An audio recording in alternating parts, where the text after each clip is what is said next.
Hey guys, what's good? Hope y'all are doing well. And I wanted to bring you guys an unboxing. I haven't done one of those lately, and I'm really excited about this watch. I ordered this, man, I want to say 6 months ago, and it finally came in. I'm really excited. Can anybody guess the name of the brand based on the symbol? Okay, let's open the box. A nice, well-made cardboard green box. Kind of matches the table. And then, wow, this is the first time I've seen it, so I'm unboxing it live. The brand is Lorier. Before we get into the watch, let us look and see what's in this little case. Direct from the company, of course. These are kind of hard to find. Okay, you get a little screwdriver. That's cool. So it looks like the links are screwed. And then you get a card. That's awesome. And it's like signed. That's really interesting. Okay, let's look at the watch itself. That's what we're here for. This model, kind of hard to get from this brand. It's called an Astra. Really cool. And you can see they've got a bunch of like stuff to protect it. Yeah, it's excellent. They're screwed links and the heft is pretty good. You know, it's kind of classically sized. Feels like a 35, maybe a 36 millimeter watch. Has a classic Rolex Datejust look to it. Let me see if I can get this plastic off. Not easy to do through the camera screen. Here we go. Yeah, you can see how really well made it is. Yeah, I'm impressed. I mean, I was not expecting much. It's got a simple Miyota hand winding movement, solid case back. I'm sorry, not a hand winding movement. It's got an automatic movement from Miyota. And let's see, what is this? So, just a little piece of paper here to protect it. So we'll just, okay, so you have that chevron symbol there. I'm really impressed. I'm impressed by my initial impression. Kind of have it's kind of like the amalgamation of a lot of different watches. It's definitely got Rolex Datejust vintage vibes to it. It comes in it comes in two different dial colors. This white and a blue color, both are really nice. So definitely it has a Datejust vibe to it. But you know, it also has a little bit of a old school Omega Constellation vibe, and maybe that's that pie pan style dial. Crystal, I think, is sapphire. Stainless steel, of course. A really cool watch. It looks really interesting, and I'm impressed, and I wasn't expecting this, that the links are screwed, not pins. Not that pins are bad. I have plenty of watches, plenty of very expensive watches that use pin links, and they're very secure too. I really like the aesthetic of it. I think the white dial is probably my preference. The crown signed. Let's see, unscrew it. So it's a screw down crown. I think these are 100 meters water resistant. Don't quote me on that.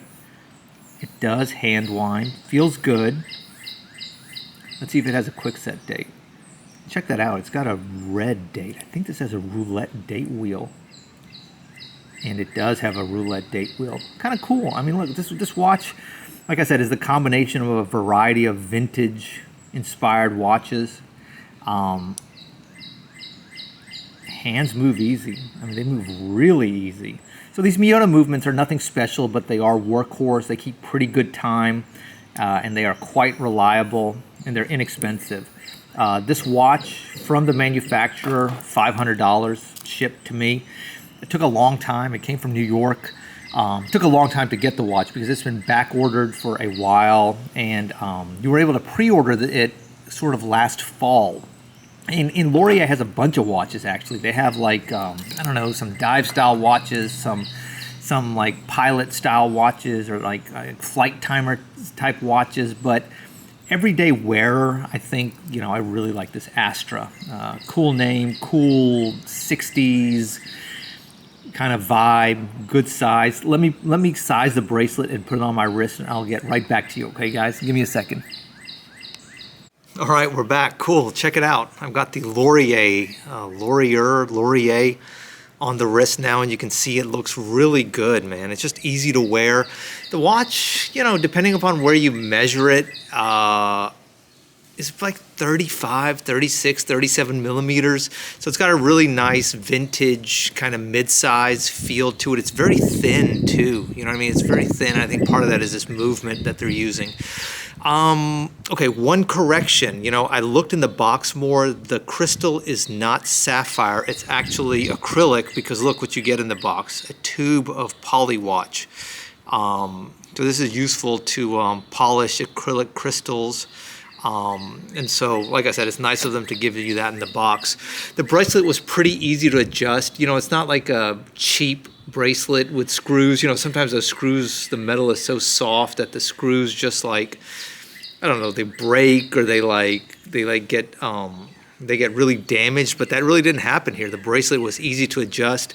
I did use one of those bracelet blocks, you know, those things that you get in those repair kits that for the longest time I didn't know what they were for. Those are very helpful though, especially for less expensive bracelets that don't maybe have the best quality steel or the best quality machining. Having said that though, this bracelet was really easy to adjust.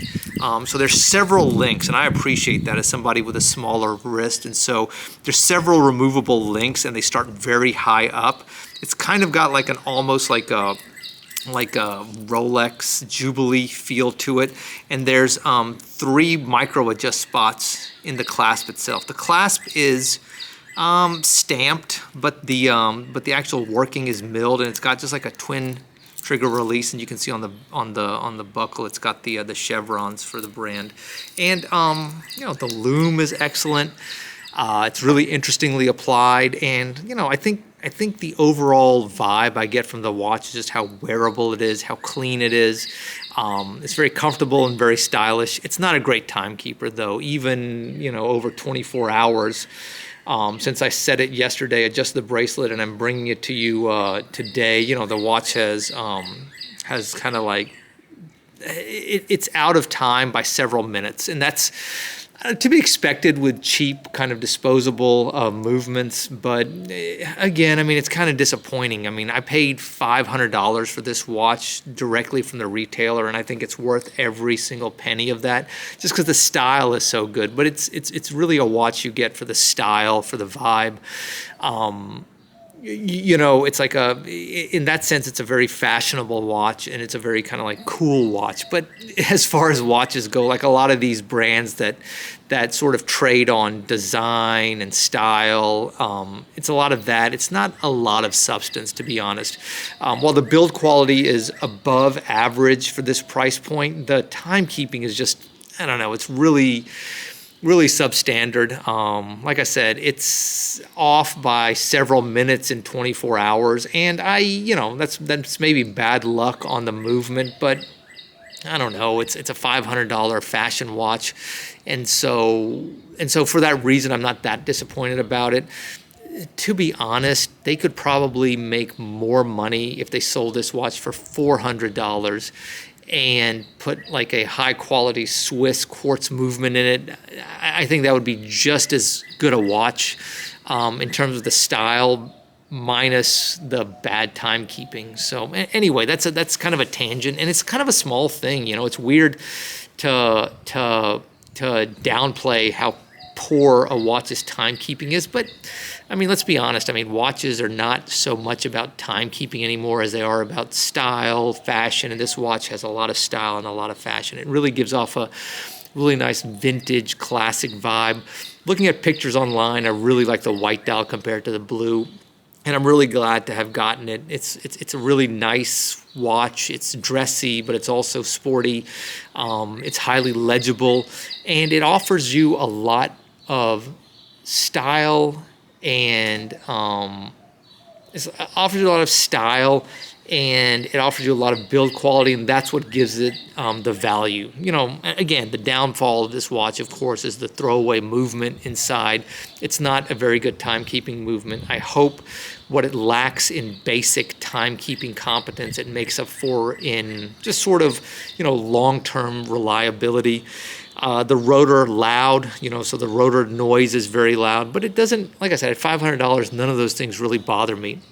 At $800, $1,000, that's a complicated neighborhood. And I think this brand has to be careful, because at $500, I overlook a lot of shortcomings. I'm like, hey man, that's a cool watch. It's a cool looking watch. And that's all I need from it. But when you start talking about $800, $900, anything over $1,000, there are far superior options. I'm thinking about a lot of excellent German brands that offer you a lot more money.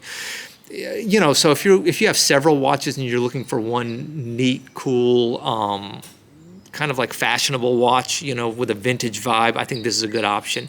If you're looking for one watch, given that this is $500, I think you're better off spending double, spend $1,000 and get a quote real watch, something from Zen. I think you would be much better served long term there. But that's not to put this watch down. I really like it. It's a keeper for me. It's a fun watch, and you get a lot of watch for your money. And again, at $500, it's really hard to go wrong with this brand. Guys, take care. God bless. I hope you're doing well. Sorry for not making content more frequently, but I promise I'm thinking about it. I'm on it. As always, treat others with love and respect. And if you can't, just pretend. Take care. Bye.